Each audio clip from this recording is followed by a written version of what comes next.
số phục mai bóng ôn ở này bạn cái nước cho bạn khu giặc miền vì tổ mũi bằng hai phục mai bóng ôn chia phục hệ mà sân khu ốc phục mai vốn phục hệ này cái dương pra motor pram sát phục mai vốn pram sát nứng cầm lăng với dương kịch cho môn sân về cho là mà sân bảy sát hết bạn phục mai vốn anh nâng dương pra phơn pi rồi mà phải tam sọc tam phúng cứ dương pra ban bởi dương từ phục hệ với cứ dương pra chia phục hệ sânแต่นี่dương nơi tam sọc tam phúng miền phơn ruột pra cứ dương praอยู่ในบ้านประเภทนั้นคือยังอันปราศเปลี่ยนได้อันนั้นคือยังปลากับลนจวบจมูกเนี่ยแบบตรงไม้โพนประเภทขนาดนั้นได้คือขนาดปรามตักตรงไม้โพนปรามตักแบบสรางโมมวิปรามตักเชื่อบ้านนังสะปุ๊กออยตรงไม้โพนมือแบบอันนี้คือยังสะปุ๊กให้แบบอันนี้ประเภทนี้สะปุ๊กให้อันนี้ยังปุ๊กสะมือสะไม่แบบตรงไม้โพนตัวสนาในการปุ๊กทั้งออกนี้แบบ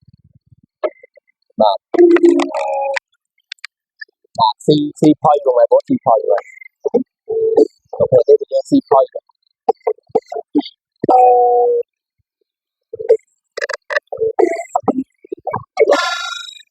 โดยใจ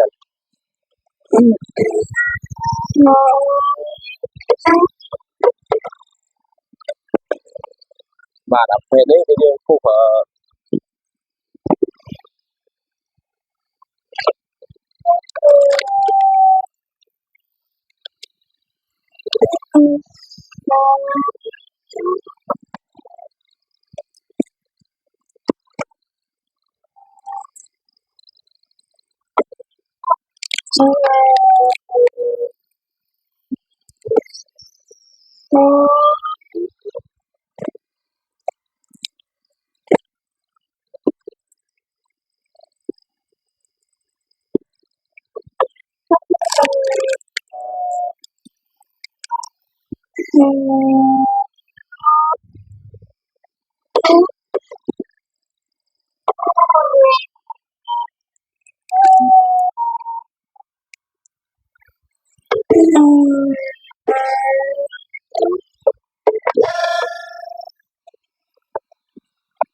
rõ ràng